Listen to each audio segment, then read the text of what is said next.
doesn't, I'll catch it. All right, so we're good. All right. Hand me that water real quick.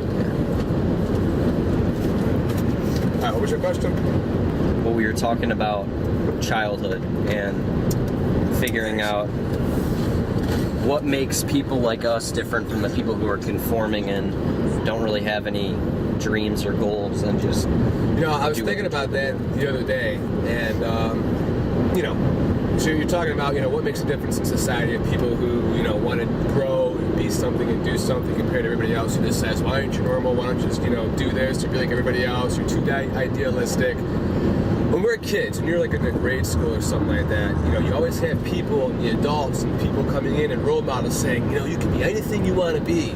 The world is your playground, and if you want to do something, you can go ahead and do it. Nobody can tell you no. And you get all this nurturing and this nourishment, all this time reading, books being read to you, stories being told to you, to play, to think, to create. And you do all these things, and you're making mistakes constantly. And people, and your parents may tell you, no, don't do that, no, don't do that. But you don't even understand what no means. All you know is that you're so curious, you're so bright-eyed, you're just so ambitious, and you want to go out, and you want to search, and you want to explore, and nothing's going to hold you back from that. You're so driven as a child. And then, that's nurtured. That spirit is nurtured for several years. Well, as you start to get older, let's say maybe you start getting into high school, the paradigm starts to shift a little bit. They say, hey, you know what? You're not a little kid anymore. This is high school. These next 4 years are going to determine what college you get into. You want to get into a good college because college is going to get you a good job, and a good job is going to get you the rest of your life. And all of a sudden, you're kind of like, oh, holy shit. All this pressure's coming at you, pressure to be good, to do good, to find yourself, and explore. And now you have this peer group of people who are all going through the same thing.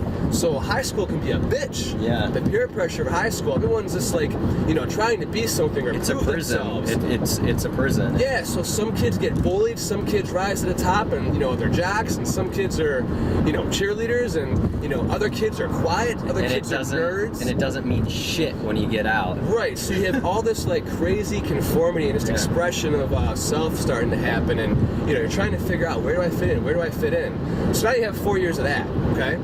Well, after that, you move on to college. Well, depending what your school was like, if you didn't get all fucked up in high school, yeah, you may have a really good career in college. Or maybe you don't. But the whole point is, okay, now you get to college and it's even more pressure. It's like, okay, this is serious. Now you have to do good here, and, and this is going to pretty much, depict what kind of a job you get, and the job's going to be what kind of a life you're going to have. But what do people do in college? Most college kids, they party your ass off. Yeah. You have all this pressure, again, so it's another outlet of expression. People say, why do you have these groups that, are fraternities and sororities, and they haze kids, and all this partying, and sex, and drug abuse? Well, because at the same time you're being told you have to be so serious, you're also being cast out in the world and let free. Yeah. Maybe it's the first time you're away from your parents. So you want to explore, you want to experiment. Some people do more than others.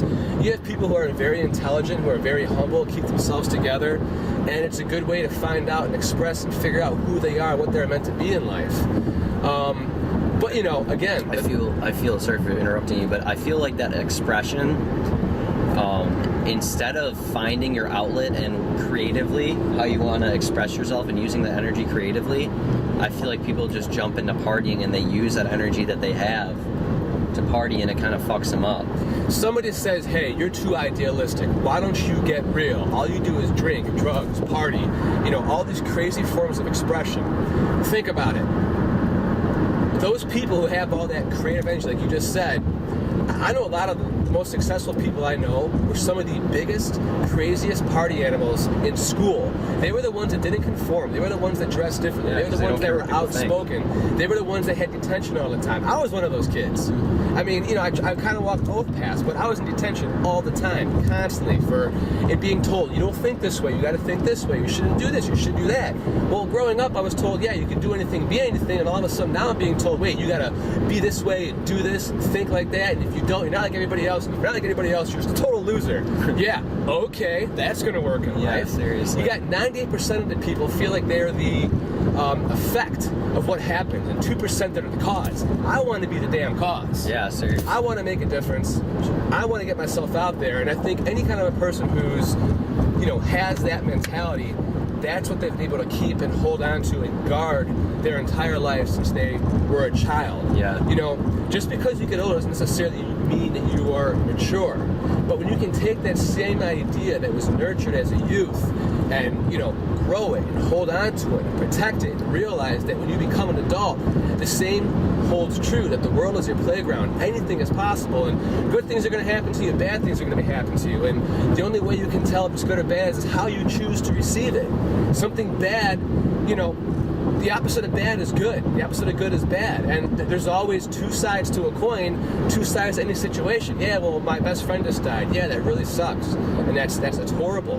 But maybe in his death, there's going to be some sort of a memorial, some sort of a realization. There's going to be a birth in somebody else or in society to realize, hey, here was this problem we didn't see before, and because of this kid gave his life, now, you know, we can give life and have some preventive measures for something in the future. I mean, you see what I'm saying? You can just take this paradigm, you can shift it to make any kind of a negative into more of a positive, and it's really just your perception of reality and what you want for yourself. So as far as your mind can see and perceive what's going on and what's happening around you, that's what's really going to happen in your life. You can only become what you think about, and what you think about, you know, that should be the focus of who you want to be and what you're going to do with the rest of your life. If you like this video, subscribe to our channel, and I upload new videos every single day, and you're gonna learn a shitload, and if you don't subscribe, you're missing out big time. So peace out.